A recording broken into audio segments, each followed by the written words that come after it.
નમસ્કાર, GS news 24/7 માં આપનું સ્વાગત છે। હવે જોઈએ આજના સમાચાર। મોરબીમાં બેલા નજીક ખનીજ વિભાગની રેડ, 3 ડમ્પર સહિતનો મુદ્દામાલ જપ્ત।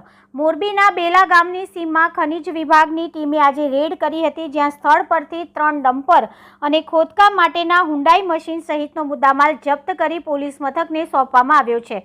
મોરબી ભૂસ્તર શાસ્ત્રી જે.એસ. વાઢેરની ટીમ દ્વારા ખનીજ ચોરીની ફરિયાદના પગલે આજે બેલા ખાતે ખોખરા હનુમાન મંદિર રોડ પર આકસ્મિક રેડ કરવામાં આવી હતી, જ્યાં સ્થળ પરથી હુંડાઈ એક્સ્કેવેટર મશીનથી હાડમોરમ ખનીજના ગેરકાયદેસર ખોદકામ કરતા ઝડપાયું હતું, જેથી ટીમે સ્થળ પરથી 3 ડમ્પર અને હુંડાઈ મશીન સહિતનો મુદ્દામાલ કબજે લઈને તાલુકા પોલીસ મથકને સોંપ્યો હતો અને આગળની ધોરણસરની કાર્યવાહી હાથ ધરી છે। Reporter Shrikant Patel, GS news 24/7 Morbi.